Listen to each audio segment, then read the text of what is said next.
Yep. Just imagine sitting behind your new GX, just looking out into the open, or in this case, heavily wooded field. Welcome back to Shifting Lanes. I've got the most exciting new Lexus that we've seen in the last 5 or 10 years or so. This is the new Lexus GX550 Overtrail trim, and I want to thoroughly review this for you. Now, knowing how bulletproof and reliable the GX460s are, and if you're a big fan of the GX platform, it is perfectly okay to be worried or disappointed in some of the changes that you see in this GX550, because there's a ton of changes in this vehicle. There's a new platform, new powertrain, new technology. There's even a new KDSS system, and the evolution of this GX is representative of the automotive industry in general. There's more automation, less manual things, there's more turbos, there's less natural aspiration, and there's just more electronic things and less hydraulic systems. And if you don't like any of that, just know that the previous GX is still rolling around there somewhere. There's 20-year-old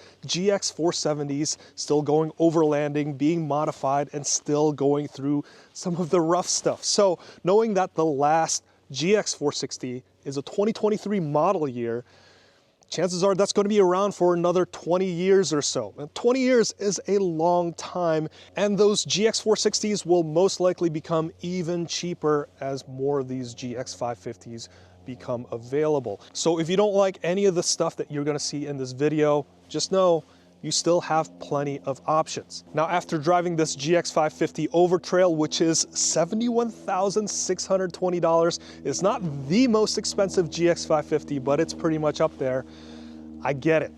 I get why Lexus made those changes. Let's start with the outside. The biggest change you notice here is the hood. Lexus must have taken a page out of the classic air-cooled Porsche 911 design handbook, because this design change makes the biggest difference while driving. You immediately know the boundaries of the car when cresting steep hills. This divot, or this cutout here, combined with the elevated seating position of the GX, gives you amazing amount of visibility. And then the corners of the hood, these look like rectangles from the driver point of view, and these basically act as visual markers for your front track. It is remarkably easy to place this GX on the road, a lot easier than the previous one. And because this is a more modern vehicle, there's a really nice tool inside as well that makes off-roading this thing so much easier than before. The grille no longer looks silly. The GX460 grille has gotten bigger and bigger over the years, as if Lexus thinks that's what we really cared about. Now, that might be okay if the GX never left pavement, but the approach angle increasingly suffered because of those cosmetic design decisions. Now, this time, Lexus understood the assignment. They knew what some of these GXs were going to be used for and designed for it. Yes, you still get that Lexus identity with the triple beam LED headlights, the Lexus checkmark daytime running lights, but the grille is smaller now. You regain that capability with the increased approach angle to 26 degrees. And they know that Lexus GX Overlanders like to chop up their bumpers, so they made the design of this thing much more easy to remove. If you look at the lower section of the bumper here, this is a totally separate piece compared to the painted section, so I would think that these are very easily removable. If this is in fact one piece, Lexus has given you this really simple line where you could just cut this off and replace it with a steel bumper if you'd like, or just completely remove it so that you could get a little bit more approach angle and more clearance for these tires. I also like the small few nods to the 70 series Land Cruisers here with this type of grille and the 3 slots down below. And I also like the fog lights here, which is available in this Overtrail trim. And these are cornering lights that will turn on when you have the steering wheel all the way to the side. This Overtrail and Overtrail Plus Edition is the one you want to get if you plan on doing some dedicated off-roading, because this is where you get the EKDSS system and also the 18-inch wheels and these 33-inch open country all-terrain tires. These are pretty good tires, and mostly I've been doing a lot of on-road driving, and these aren't very loud on the highway. From the side, the Overtrail gets matte black wheel arches, which is more appropriate in my opinion. And everything has sharper corners in here. There's chamfered edges, whereas the previous GX was more aerodynamic and it has a more bulbous design. This one has the static running boards, and then the rocker panels have the same finish as the wheel arches. The side view mirrors have this lower profile design, and this should really help a lot while you're off-roading, and you could conveniently fold these out of the way with the push of a button from the inside, so you can get a bit more clearance. If you look at the A-pillar, this is much more vertical now. This has been pushed further back, and because of this, you get so much better visibility for all driving situations. For example, when making turns while you're on an intersection, the A-pillar blocks less of the road, and you also get a better sense of the width of the GX. So this reflects the design of the G-Wagon, the old school Land Cruisers, Jeep Wranglers, Ford Broncos, and the Land Rover Defenders. And this shows you that Lexus have seen what works, and if you're building a dedicated off-road capable machine, then you should probably mimic other things that have worked well. As for the paint, this is the Incognito and Black Onyx finish. It's a slightly chalky type of finish, not quite the Toyota Lunar Rock finish, but similar kind of look if you're into that. And this also has the bi-tone paint upgrade, which is $350, so you can get the blacked out roof. Now from the side, you could spot the belt line here and how it's relatively lower compared to where the third row belt line is. Now this is the Overtrail, so there is no third row. But the visibility from the side is very good. And again, that's mostly from the higher seating position, but this cutout here that you see is a very nice addition. Now at the back, this time you get a more conventional door compared to the previous GX, which opens up to the side. And I kind of like that older GX door because you could have easier access to the roof. And if you're into overlanding, you can also get aftermarket kits that can provide storage or a good work surface for food prep or anything else that you need that can be mounted onto that side door. Now this time, you get that more conventional hatch like other SUVs, and this can provide a nice shelter when it's raining. But what has remained with this door compared to the previous GX is this glass hatch that you could open up from the back. You could easily grab stuff from the inside, and if you're in a tight spot, like if there's another car right here or something like that, you don't have to open this back door. You could still get access to whatever's inside. The only downside here is that this is not a powered window like in the 4Runner, so that when you're driving, you can't just automatically roll down or lift up this window. Once you open it, you have to manually close it as well, but that's just like the previous GX. The single LED light bar at the back is a nice touch, and from the back you could see that the lower bumper follows the same idea as the front.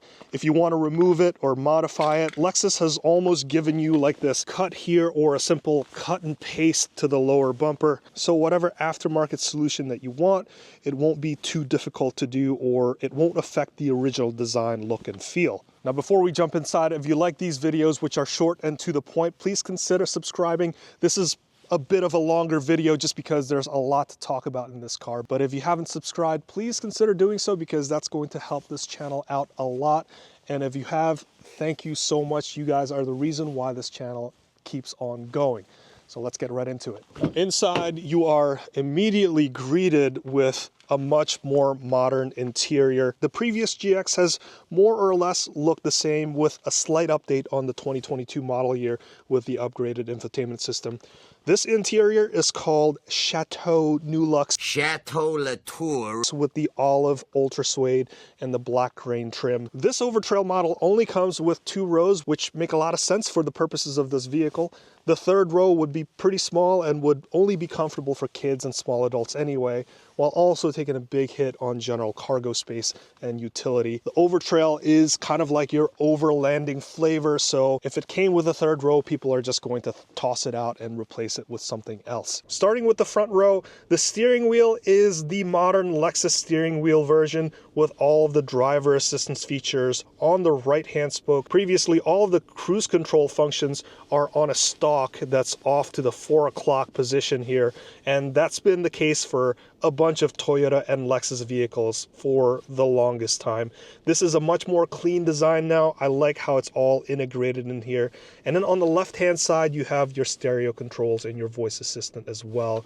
This one has the paddle shifters for the 10-speed automatic transmission, and this feels really nice, feels very high quality. The rest of the switchgear feels pretty high quality as well, as expected of a Lexus vehicle. Here we have the 14-inch touchscreen, which looks much more integrated than other cars that have these iPad tablet-like things that just stick out in the middle of the dash. So this is a nice integrated look. I love the look of this. And since there's going to be a Toyota version of this coming out, which is called the Toyota Land Cruiser, the design is more or less the same. And if you look at the interior of that one, the screen is more of a wide aspect ratio, more of a widescreen compared to this one, but they're pretty much the same systems, because in this Lexus GX, the climate controls take a permanent residence in the lower, let's just say, third of the screen. This is always going to be there no matter what menus that you have selected in the main screen. While this looks like a bigger screen, it's pretty much the same kind of design from a functionality perspective. Temperature dials here have a display in the center, so it looks like it's a part of the screen. And also there's a physical volume dial, which is front and center, and that's always nice. And the more important climate controls, like the front and rear window defrosters, are easily accessible, and they're still physical buttons. Now on the center console, you have this drive mode dial, and you have these 3 buttons. These act as toggles for your drive mode dial. So currently I'm in the drive mode setting. So as I turn this is going to go through the 6 different drive modes. You have Eco, Comfort, Normal, Sport S, and Sport S Plus, and then Custom, where you could modify the individual characteristics of the car. And if you go down to this MTS button, or Multi-Terrain Select, you're greeted with 5 more customizations. So first you have Auto, and then you could go into Dirt, Sand, Mud, and then Deep Snow. This basically changes different characteristics of the car, again, like your center locking differential, your traction control. It turns off all of your parking assistance systems so that the thing is not beeping at you constantly when you're going through off-road trails. But I just love the animations on these things, and it easily explains, okay, that's the kind of surface that these programs are made for. And then you have your downhill assist and crawl control. This basically controls the throttle and braking of the car so that you could just focus on the steering inputs. And then one more nice touch in this Overtrail is the optional 10.7-inch heads-up display. So that shows your speedometer, your driving assistance systems, and also if you have your navigation plugged in, you can see the next set of directions. You have your gear shifter here for your 10-speed automatic. Here's your parking brake, your auto brake hold, and here's your transfer case control. So you have your 4 high and 4 low. This is not like the 4Runner. It's just like the older GXs where it's a full-time 4-wheel drive vehicle. And here you have your Torsen limited slip diff, which can be locked, and then your rear locking differential as well. So the center locking diff, that's going to split the torque 50 to the front and 50% to the rear. And then the rear locking diff, that means that both rear tires are going to get equal torque. So as long as one of your rear tires is on the ground, you should be good to go. Now, if both tires are off the ground, then, well, you might be having too much fun, or you might have other problems. And then off to the side, you have a port here to power your accessories, and then 2 USB-C ports up there. And here is a set of cup holders. And here you have a nice flat tray. If you have a wireless charger, this is where it would be. And then when you open up the armrest, you have a cool box, which is always nice. And for the front passenger, you have this nice storage compartment here for your phone or whatever documents. But this also acts as a nice grab handle, like you're on a roller coaster of some sort. And then down below you have a glove box, which is of a decent size.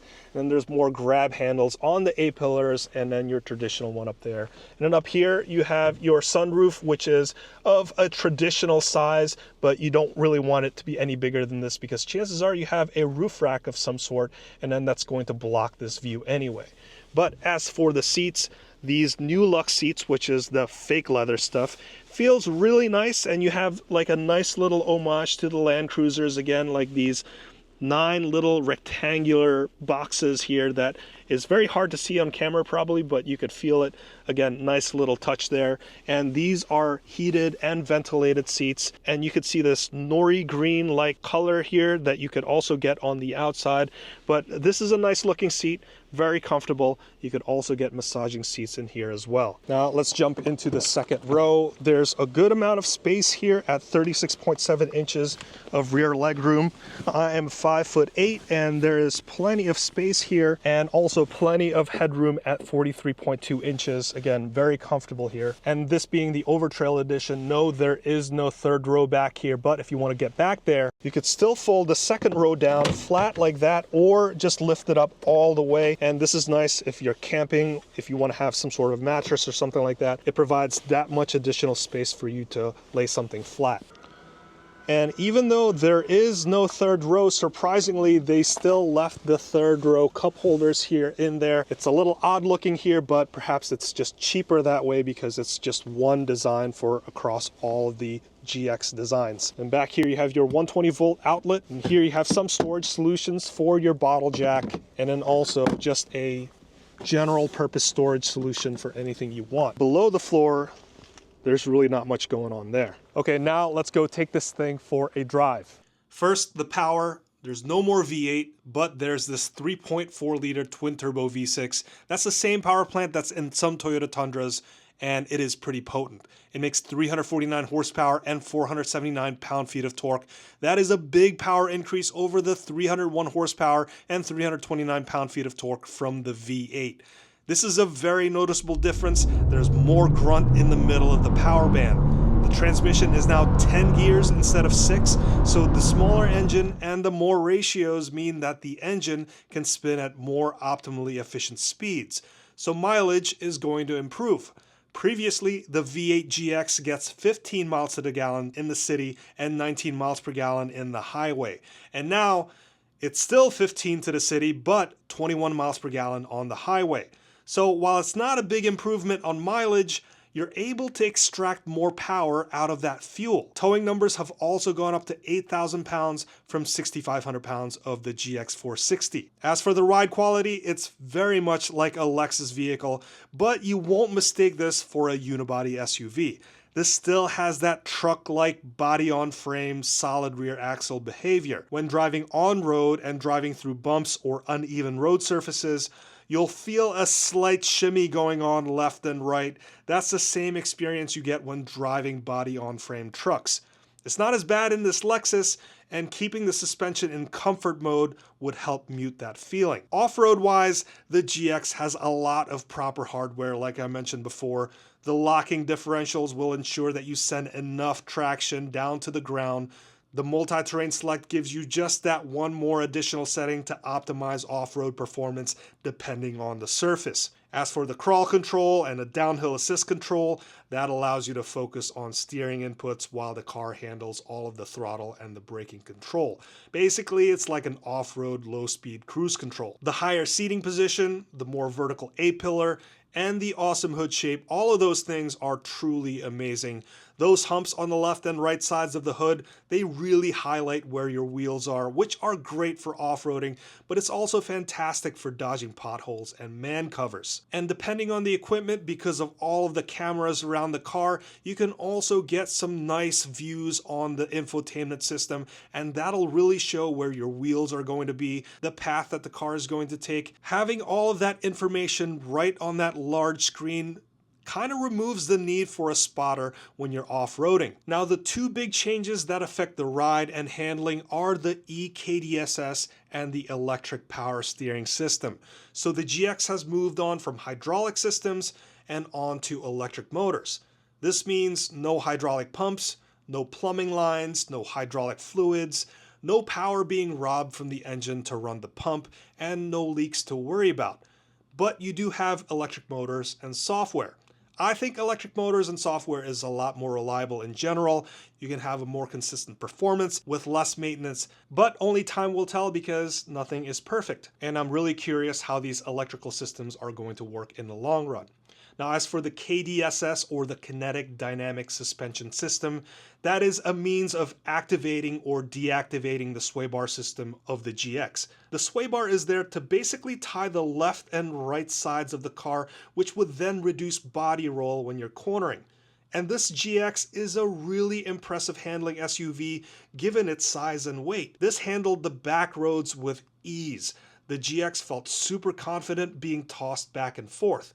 But on the other hand, limiting body roll and having great handling, that also reduces the amount of wheel articulation or the amount of flex between the left and the right sides, which is what you want when you're going through some really rough trails.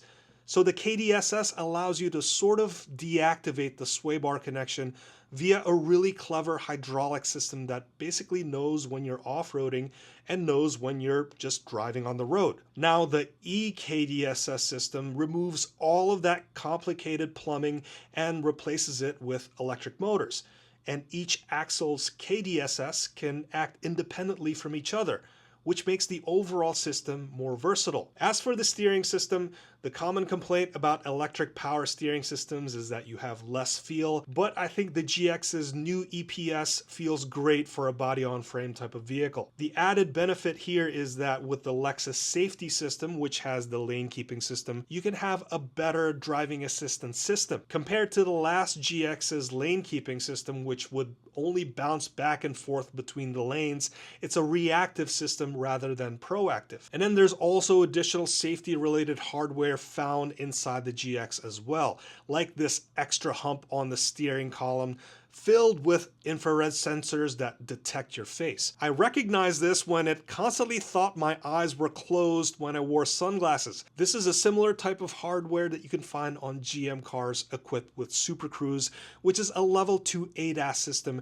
that allows hands-free driving on known roads, mostly highways. Now, Toyota doesn't claim that it could do stuff that the Super Cruise can do or the Ford Blue Cruise can do, but it certainly has the hardware to do it. You still have to rest your hand on the steering wheel, but the way the adaptive cruise control and the lane keeping systems behave, it feels to me just as well as the Super Cruise system. This almost feels like Toyota is doing some research on these systems before they eventually roll something out on their own. So this new GX is amazing. This is something that you just have to try out for yourself. I think it's a better off-roader.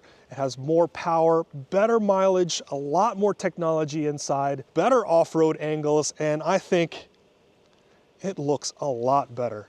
And since you're still watching, check out my other video review of the previous Lexus GX460. I think you'll learn a lot from that video as well. I want to thank you guys so much for watching all the way up to this point. Don't forget to hit that subscribe, and I'll see you in the next one.